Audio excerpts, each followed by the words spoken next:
इस वीडियो में हम अपनी क्लास 6 हमारे अतीत का फर्स्ट चैप्टर क्या कब कहाँ और कैसे इसके बारे में पढ़ेंगे। ये रसीदा है। रसीदा एक सवाल पूछ रही है। वो क्या कर रही है कि फिर वो बैठी हुई एक अखबार पढ़ रही थी और अचानक ही उसकी निगाहें एक सुर्खियों पर पड़ी। क्या 100 साल पहले? वह सोचने लगी कि यह कोई कैसे जान सकता है कि इतने बरसों पहले क्या हुआ था? कैसे पता लगाएं? यह जानने के लिए कल क्या हुआ था? तुम रेडियो सुन सकते हो, टेलीविज़न देख सकते हो या फिर अखबार पढ़ सकते हो। साथ ही यह जानने के लिए कि पिछले साल क्या हुआ था, तुम किसी ऐसे व्यक्ति से बात कर सकते हो जो उस समय की स्मृति हो। लेकिन बहुत पहले क्या हुआ था, यह कैसे जाना जा सकता है? अतीत के बारे में हम क्या जान सकते हैं?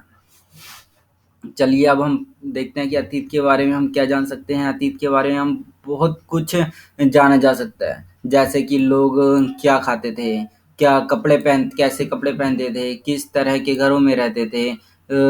शिकारियों मतलब आखेटकों, पशुपालकों, कृषक मतलब किसान, ये शासकों मतलब कि राजा वगैरह, व्यापारियों, पुरोहितों, और शिल्पकारों मतलब कि जो कोई ये वस्तुएँ वगैरह बनाता हो, कलाकारों, ये संगीतकारों, फिर वैज्ञानिकों के जीवन के बारे में जानकारियाँ हासिल कर सकते हैं।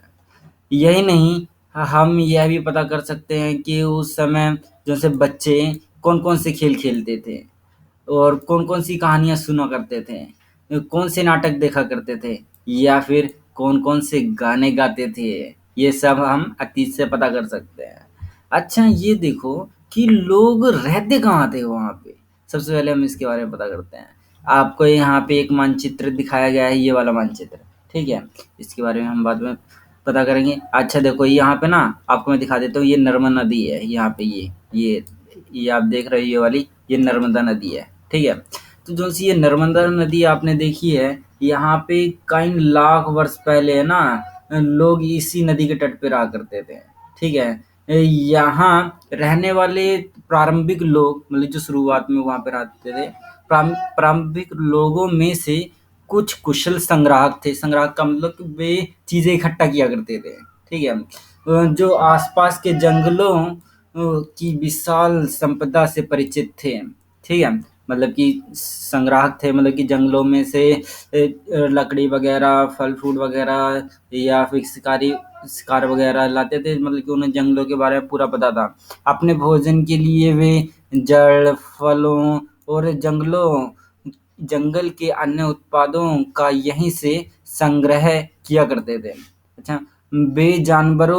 आखेट का मतलब शिकार, बेजानवरों का आखेट भी किया करते थे, ठीक है?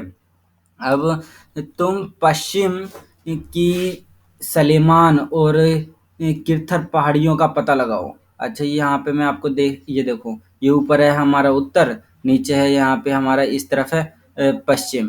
तो यहाँ पे आप देख सकते हो ये है किर्थर और ये है सुलेमान।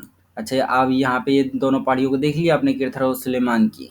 अच्छा देखिए, तो हमने यहाँ पे अपने किर्थर और सुलेमान की पहाड़ियों का पता लगा लिया है। जो से यही क्षेत्र है, इस क्षेत्र में कुछ ऐसे स्थान हैं जहाँ लगभग 8000 वर्ष पहले स्त्री पुरुषों ने सबसे पहले गेहूँ और जौ जैसी फसलों को उपजाया था। अगर कोई पूछ ले आपसे कि गेहूँ और जौ की शुरुआत कहाँ से हुई थी, मतलब कि फसलों को उपजाना कहाँ से आरंभ किया था, यहीं किर्थर और ये किर्थर और सुलेमान से, ठीक है? इन्होंने भेड़, बकरी, गाय जैसे पशुओं को पालतू बनाना शुरू किया। यहीं से पालतू बनने शुरू हुए थे सबसे पहले, यहीं से, ठीक है?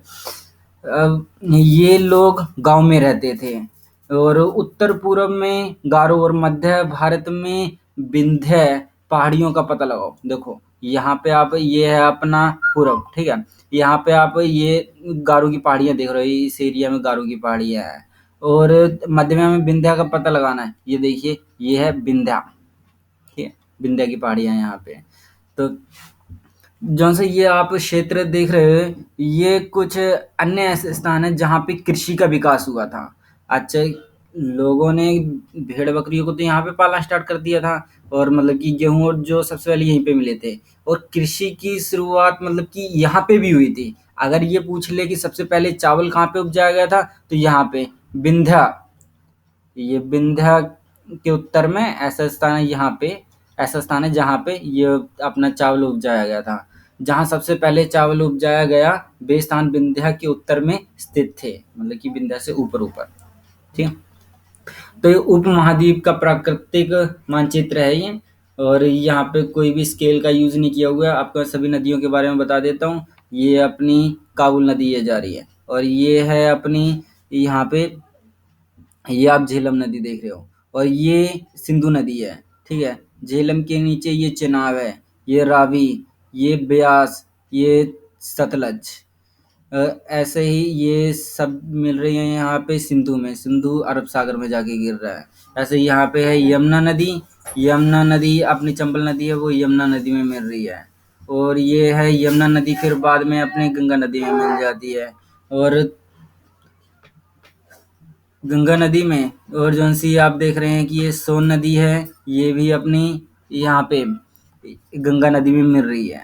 और गंगा नदी फिर बाद में बांग्लादेश में जा रही है, बांग्लादेश में जाके ये अरब सागर में गिर जाती है। और यहाँ पे आप ये वाली नदी देख रहे हैं, ये ब्रह्मपुत्र नदी है। ठीक है। ब्रह्मपुत्र नदी बाद में यहाँ पे गंगा नदी में ये मिल रही है। ऐसे ही ये उड़ीसा वाला क्षेत्र है, यहाँ पे आप देख रहे हैं कि ये हमारी महानदी है। तो यहाँ पे ये नर्मदा नदी और ये ताप्ती नदी। और यहाँ पे ये देख रहे हैं आप, ये गोदावरी है, ये यहाँ ये दक्कन का पठार है यहाँ पे। ठीक है। और यहाँ पे आप देख रहे हैं ये कृष्णा नदी, और ये तंगभद्रा, जैसे कृष्णा नदी है ये तंगभद्रा में गिर रही है। और यहाँ पे आप देख रहे हैं ये है पेन्नार नदी, ये पश्चिमी घाट कह देते हैं इसे। ये है अपनी कावेरी नदी, और ये इससे अपना पूर्वी घाट कह देते हैं। इसे तो आप जानते ही हैं, ये अंडमान निकोबार द्वीप समूह है, और ये अपने लक्षद्वीप है। अगर नीचे ये अपना हिंद महासागर रहा, और ये श्रीलंका। अच्छा, जौन सा ये आपने ऊपर मानचित्र देखा, मानचित्र पर सिंधु तथा इसकी सहायक नदियों का पता लगाने का प्रयास करो। जैसे कि अभी आपने जौन सी ये वाली देखी है, ये ऊपर वाली, ये सभी की सभी सिंधु नदी, ये तो बड़ी वाली तो सिंधु नदी है, और ये काबुल होगी, और जौन सी ये हैं झेलम, चेनाब, रावी, सतलज, ब्यास, ये सभी इसकी सहायक नदियां हैं। तो जौन सी ये हैं सहायक नदियाँ, आप कहते क्या हैं? सहायक नदियाँ उन्हें कहते हैं जो एक बड़ी नदी में मिल जाती हैं। छोटी-छोटी नदियाँ आती हैं, बड़ी नदी में मिल जाएँ तो उसे हम सहायक नदी कह देते हैं। लगभग 4700 वर्ष पूर्व इन्हीं नदियों के किनारे पर कुछ आरंभिक नगर ये फले फूले। गंगा व इनकी सहायक नदियों के किनारे तथा समुद्री तट इलाकों में नगरों का विकास हुआ 250 वर्ष पूर्व में। लगभग, अच्छा आपको पता ही है, अभी मैंने बताया कि फिर ये जौन सी सिंधु नदी की सहायक नदियों के किनारे पे ही अपने 4700 वर्ष पहले जौन से नगर हैं, इनका विकास यहीं पे हुआ।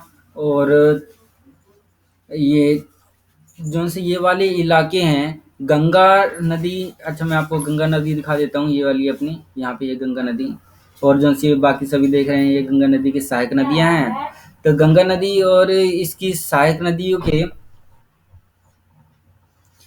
के किनारे तथा समुद्र तट पूर्वी इलाकों में नगरों का विकास लगभग 2500 वर्ष पूर्व में हुआ था। यहाँ पे तो बाद में हुआ 2500 वर्ष पूर्व। अगर सबसे पहले कहें तो सबसे पहले यहाँ पे इस इलाके में हुआ 4700 वर्ष पूर्व यहाँ पे, फिर 2500 वर्ष पूर्व यहाँ पे। ठीक है। अच्छा, जो सी ये गंगा है तथा इसकी सहायक नदी जैसे कि सोन, इसका पता लगाना है। देखो ये गंगा नदी ये है। ठीक है। ये और इसकी सोन, ये सहायक नदी सोन ये वाली है। ये आप देखिए ये डायरेक्ट इसमें गिर रही है गंगा नदी में। अच्छा, हमने इसका पता लगा लिया। तो गंगा के दक्षिण में इन नदियों के आसपास का क्षेत्र प्राचीन में मगध यानी वर्तमान में बिहार के नाम से जाना जाता था। जो आपको मैं दिखा देता हूँ, गंगा के जौन से दक्षिण का क्षेत्र है, ये गंगा के दक्षिण में ये रहा, ये वाला क्षेत्र है, ठीक है। ये जो से पहले है, पहले इसे हम मगध कहते थे इस वाले इलाके को, लेकिन अब इस वाले इलाके का इतना ये है बिहार। पहले बिहार बड़ा हुआ करता था, अब ये डिवाइड हो गया, झारखंड बिहार में से अलग हो गया, ठीक है। अब वर्तमान में बिहार के नाम से जाना जाता था। इसके शासक बहुत शक्तिशाली थे और उन्हें एक विशाल राज्य स्थापित किया था। देश के अन्य हिस्सों में भी ऐसे राज्य की स्थापना की गई थी। मगध के राजा बहुत ज़्यादा ताकतवर थे, ठीक है। लोगों ने सदैव उपमहाद्वीप के एक हिस्से से दूसरे हिस्से तक यात्रा की। अच्छा, आपको ये मानचित्र है, इसके बारे में बता देता हूँ। जैसे दक्षिण एशिया है, दक्षिण एशिया इसके अंदर अपना आधुनिक भारत आ जाता है, दक्षिण एशिया में अपना पाकिस्तान आ जाता है, बांग्लादेश, नेपाल, भूटान और श्रीलंका आ जाते हैं। इसमें अपना अफगानिस्तान, ईरान, चीन, म्यांमार आदि ये सब अपने पड़ोसी देश आ जाते हैं, ठीक है। जो है दक्षिण एशिया है, दक्षिण एशिया एक महाद्वीप से छोटा है, ठीक है, लेकिन विशालता तथा बाकी एशिया से समुद्रों, पहाड़ियों एवं पर्वतों से बटे होने के कारण इसे पराई उपमहाद्वीप कहा जाता है। क्वेश्चन पूछ लेते हैं कि दक्षिण एशिया को उपमहाद्वीप क्यों कहते हैं? उपमहाद्वीप इसलिए कहते हैं क्योंकि वैसे तो ये महाद्वीप से छोटा है, ठीक है, लेकिन ये बड़े-बड़े समुद्रों, पहाड़ों और पर्वतों से ये अलग-अलग बटा हुआ है, इसलिए इसे उपमहाद्वीप कह देते हैं। अच्छा, जो से लोग हैं, लोगों ने सदैव उपमहाद्वीप के एक हिस्से से दूसरे हिस्से तक यात्रा की है, वो तो आपको पता ही है। तो ये कभी-कभी हिमालय जैसे ऊंचे पर्वतों, पहाड़ियों, रेगिस्तानों, नदियों तथा समुद्रों के कारण यात्रा जोखिम भरी होती थी। फिर भी ये यात्रा उनके लिए असंभव नहीं थी। अंततः कभी लोग काम की तलाश में, तो कभी प्राकृतिक आपदाओं के कारण एक स्थान से दूसरे स्थान पर जाया करते थे। कभी-कभी सेनाएं दूसरे क्षेत्रों पर विजय हासिल करने के लिए जाती थीं। तो एक स्थान से दूसरे स्थान तक ये क्यों जाते थे कि फिर ये या फिर यात्रा करने के लिए, या फिर अपने काम की तलाश में, या फिर कहीं पे बाढ़ वगैरह या भूकंप वगैरह मतलब प्राकृतिक आपदा आ गई, तो इस कारण एक स्थान से दूसरे स्थान पे चले जाते थे। कहीं सेनाएं हैं दूसरे क्षेत्रों पर विजय पाने के लिए, मतलब कि दूसरे देश पर आक्रमण कर दिया, उसे जीतने के लिए जाती थी। अच्छा, इसके अतिरिक्त व्यापारी कभी काफिले में तो कभी जहाज़ों में अपने साथ मूल्यवान वस्तु लेकर एक स्थान से दूसरे स्थान तक जाते थे। धार्मिक गुरु लोगों को शिक्षा और सलाह देते हुए एक गांव से दूसरे गांव में, एक कस्बे से दूसरे कस्बे में जाया करते थे। लोग नए और रोचक स्थानों को खोजने की चाह में उत्सुकतावश भी यात्रा किया करते थे। इन सभी यात्राओं से लोगों को एक एक दूसरे के विचारों को जानने का अवसर मिला। अच्छा, लोगों जाने का फ़ायदा क्या-क्या हुआ? देखो, अगर लोग जा रहे हैं जहाज़ों से, अपने धार्मिक गुरु वगैरह जाते थे, तो वो एक जगह से दूसरी जगह जाएँगे, तो फिर वो अपनी शिक्षा देंगे या सलाह देंगे, तो फिर सलाह देते हुए एक गाँव से दूसरे गाँव में जाते थे, एक कस्बे से दूसरे कस्बे में जाते थे। तो फिर जब वे एक-दूसरे की बातें सुनते थे, तो उनके मन में नए-नए विचार आते थे। वो नई-नई जगह पे जाया करते थे, और अगर नई जगह पे जाएँगे तो उन्हें नए स्थानों का पता चलेगा, अगर नए स्थानों का पता चलेगा, तो फिर उनके मन में उत्सुकता आ जाएगी। तो इससे उनके विचारों का भी आदान-प्रदान होता था, और जो से अपने बड़े व्यापारी हुआ करते थे, वो जब एक स्थान से दूसरी जगह जा रहे हैं, मतलब कि एक कफ़ीले से दूसरे कफ़ीले में जा रहे हैं, तो वो जहाज़ों से जाया करते हैं। जहाज़ों के साथ-साथ वैसे उनके घरों में काफ़ी माल वगैरह मूल्यवान चीज़ें होती थी, वो जहाज़ों में अपने साथ भी मूल्यवान चीज़ों को ले जाया करते थे, ठीक है। ये तो थी पुराने समय की बात, लेकिन आज लोग यात्राएँ क्यों करते हैं आजकल? तो आपको जो सा मानचित्र है आपको दोबारा दिखाएंगे वो, यहाँ पे पहाड़ियाँ, पर्वत, समुद्र इस महाद्वीप की प्राकृतिक सीमाओं का निर्माण करते हैं। हालांकि लोगों के लिए इन सीमाओं को पार करना आसान नहीं था। जिन्हें ऐसा चाहा वे ऐसा कर सके जिन्होंने ऐसा चाहा वे ऐसा कर सके। वे पर्वतों की ऊंचाई को छू सके, गहरे समुद्र को पार कर सके। उपमहाद्वीप के बाहर भी कुछ लोग यहाँ आए और यहीं बस गए।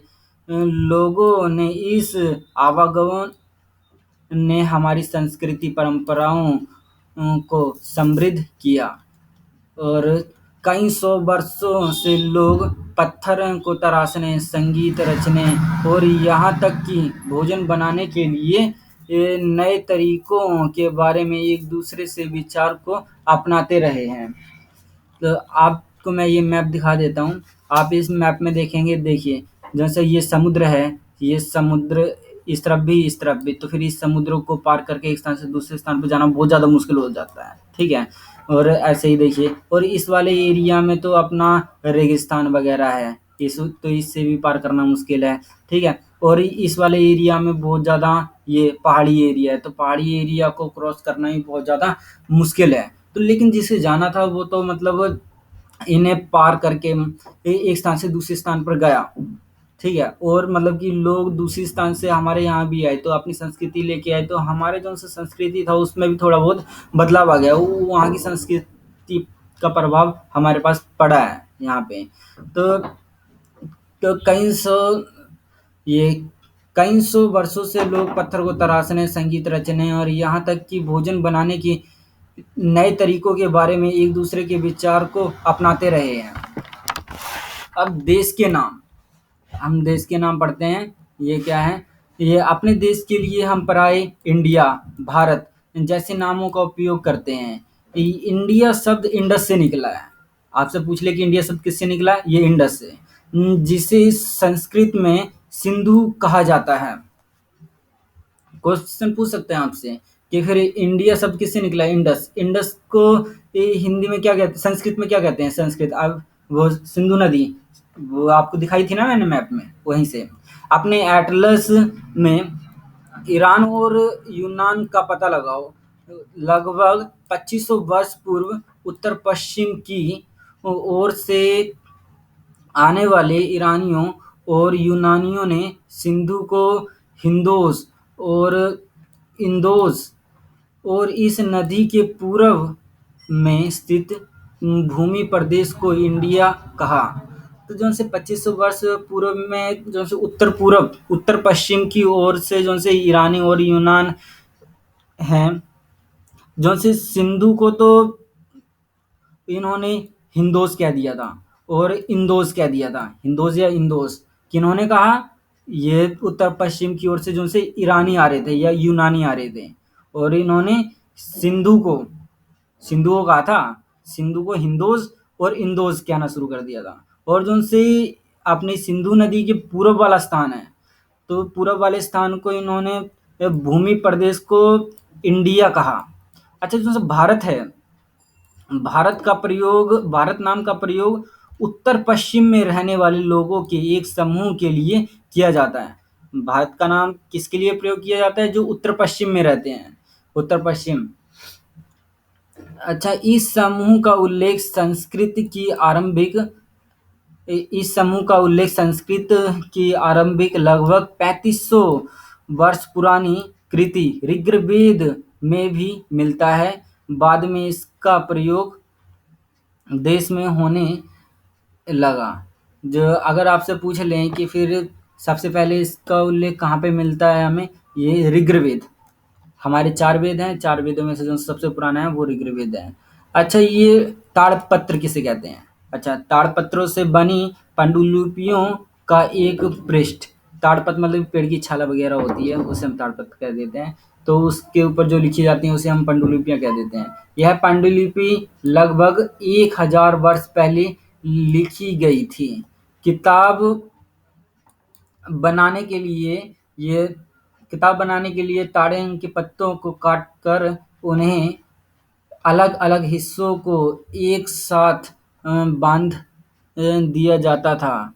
भुर्ज पेड़ की छाल से बनी ऐसी ही एक पांडुलिपि को तो तुम यहाँ देख सकते हो। ये देखिए, ये आप देख सकते हैं, ये आपने भुर्ज पेड़ की छाल है, यहाँ से उससे एक पांडुलिपि बनाई हुई है। पुराने समय पे कागज वगैरह तो हुआ नहीं करता था, इसी से बनाते थे लोग। अच्छा, और अतीत के बारे में कैसे जानें? आपको अतीत के बारे में बताते हैं कि आप कैसे जान सकते हैं। अतीत की जानकारी हम कई तरह से प्राप्त कर सकते हैं। इनमें से एक तरीका अतीत में लिखी गई पुस्तकों को ढूँढना और पढ़ना है। ये पुस्तकें हाथों से लिखी होने के कारण ये पांडुलिपि कही जाती हैं, और अंग्रेजी में पांडुलिपि को के लिए प्रयुक्त होने वाला मैन्युस्क्रिप्ट शब्द लैटिन शब्द मैनु जिसका अर्थ है हाथ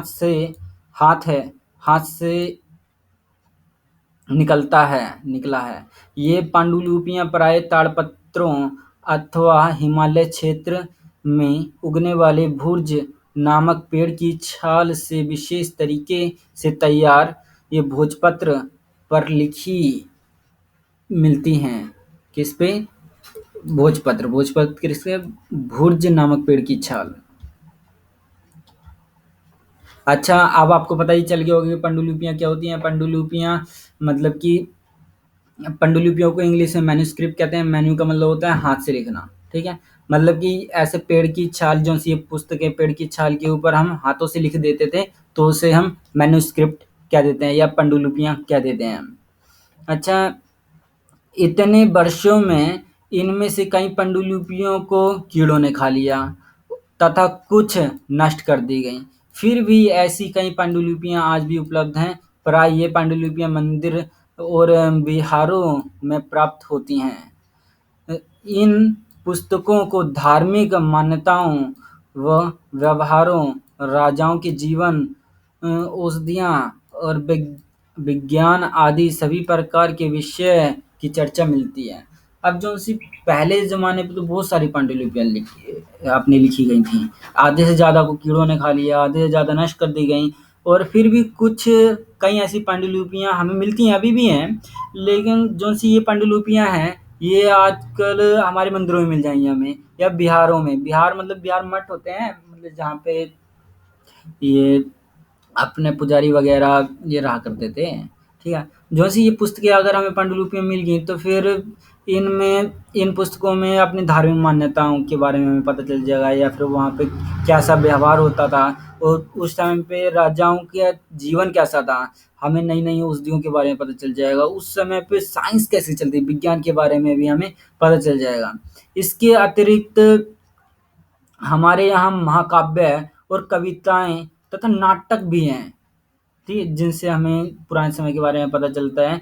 इनमें से कई संस्कृत में लिखे हुए मिलते हैं, जबकि अन्य प्राकृत ये भाषा है, और तमिल ये भी भाषा है, इनमें मिलते हैं हमें। प्राकृत भाषा का प्रयोग आम लोग करते थे, ठीक है, और जो संस्कृत भाषा का लोग पढ़े लिखे लोग करते थे। अच्छा, हम अभिलेखों का भी अध्ययन कर सकते हैं। ऐसे लेख पत्थर अथवा धातुओं जैसी अपेक्षाकृत कठोर सतहों पर उत्कीर्ण किए गए मिलते हैं।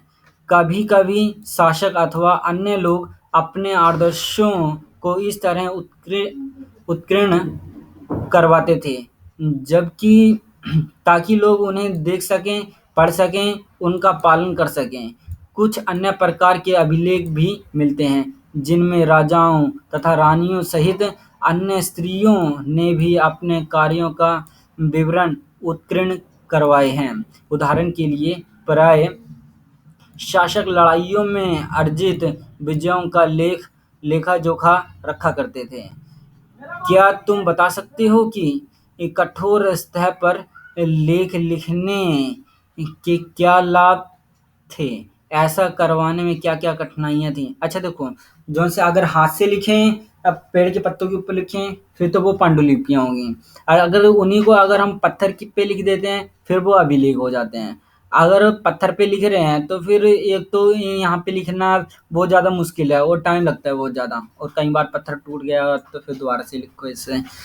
और इसके अतिरिक्त कई वस्तुएं जैसे अतीत में बनी और प्रयोग में लाई जाती थीं, ऐसी वस्तुओं का अध्ययन करने वाले व्यक्ति पुरातत्व पुरातात्विक कहलाता है। पुरातात्विद पत्थर, ईंटों पत्थर, ईंट से बनी इमारतों के विशेषों, चित्रों तथा मूर्तियों का अध्ययन करते हैं। वे औजारों, हथियारों, बर्तनों, आभूषणों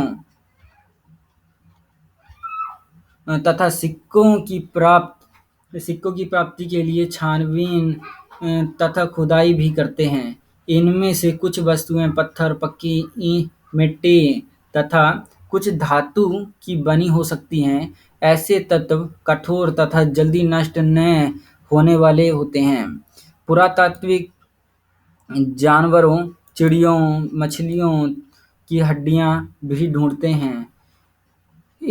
इससे उन्हें यह जानने में भी मदद मिलती है कि अतीत में लोग क्या खाते थे। वनस्पतियों के अवशेष बहुत मुश्किल से बच पाते हैं। यदि अन्न के दाने अथवा लकड़ी के टुकड़े जल जाते हैं तो वे जले हुए रूप में बचे रहते हैं।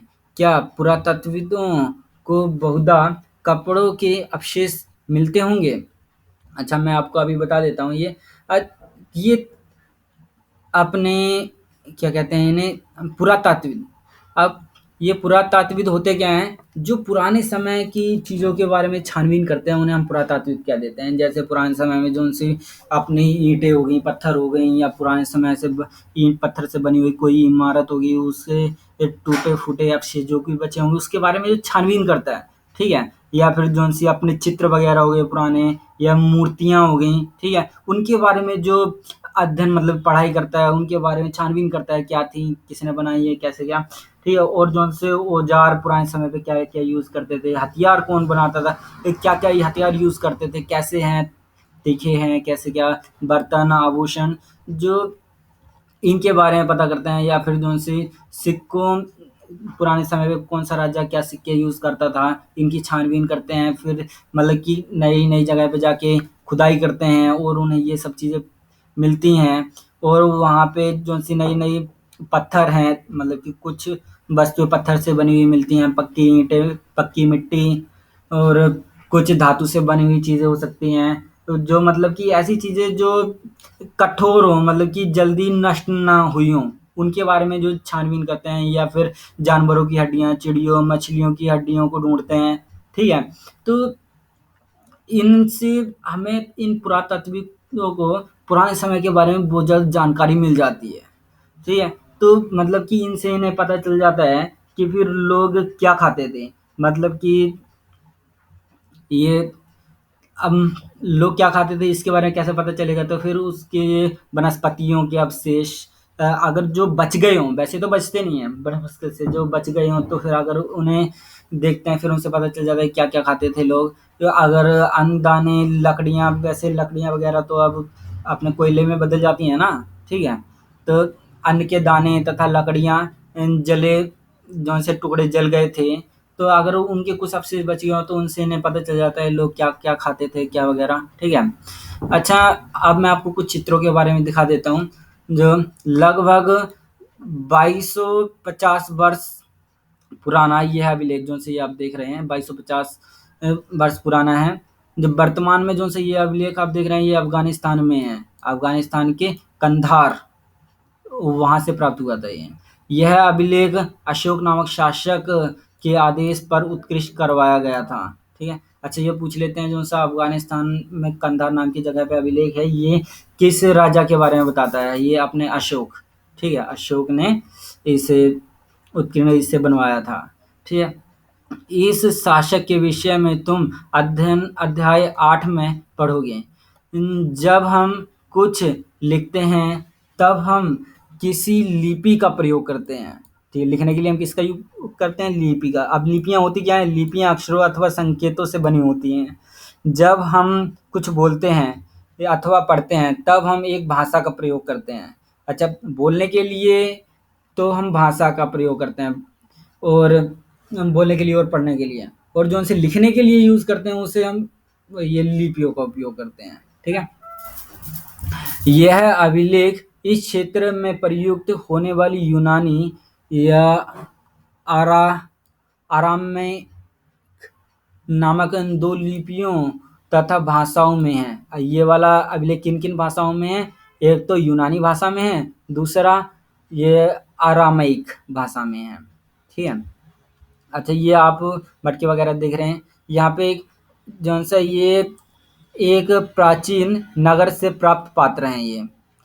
और इस जो ये वाला पात्र, इस तरह के पात्रों का प्रयोग 4700 वर्ष पूर्व में होता था।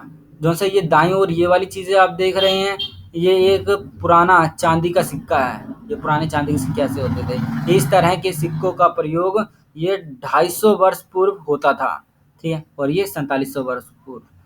अच्छा, हमारे द्वारा आज प्रयोग में आने वाले सिक्कों से यह सिक्का कैसे भिन्न है? आज के टाइम पे थोड़ी चांदी के सिक्के यूज़ होते हैं, इतनी महंगी थी पुराने समय पे।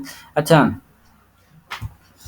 अब ये देखते हैं पांडुलिपियों, अभिलेखों, पुरातत्व से ज्ञात जानकारियों के लिए इतिहासकार प्राय स्रोत शब्द का प्रयोग करते हैं। ये इतिहासकार, अब इतिहासकार क्या होता है? इतिहासकार उन्हें कहते हैं जो अतीत का अध्ययन करते हैं, जो स्रोत से प्राप्त होते ही अतीत के बारे में पढ़ना बहुत रोचक हो जाता है, क्योंकि इन स्रोतों की सहायता से हम धीरे-धीरे अतीत का पुनर्निर्माण करन करते जाते हैं। अतः इतिहासकार तथा पुरातात्विक उन जासूसों की तरह हैं जो इन सभी स्रोतों का प्रयोग सुराग के रूप में कर अतीत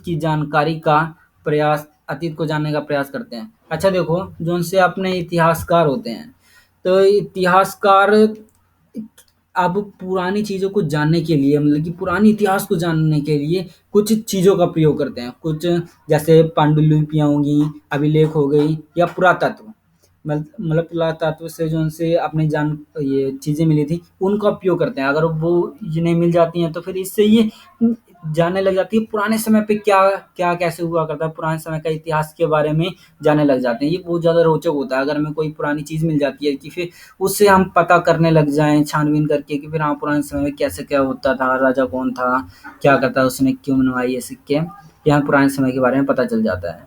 जो सा अतीत एक या अनेक। अच्छा, इसकी वीडियो में हम इसमें अगली वीडियो में पढ़ते हैं इसके बारे में। आज के लिए इतना काफ़ी है। Thank you.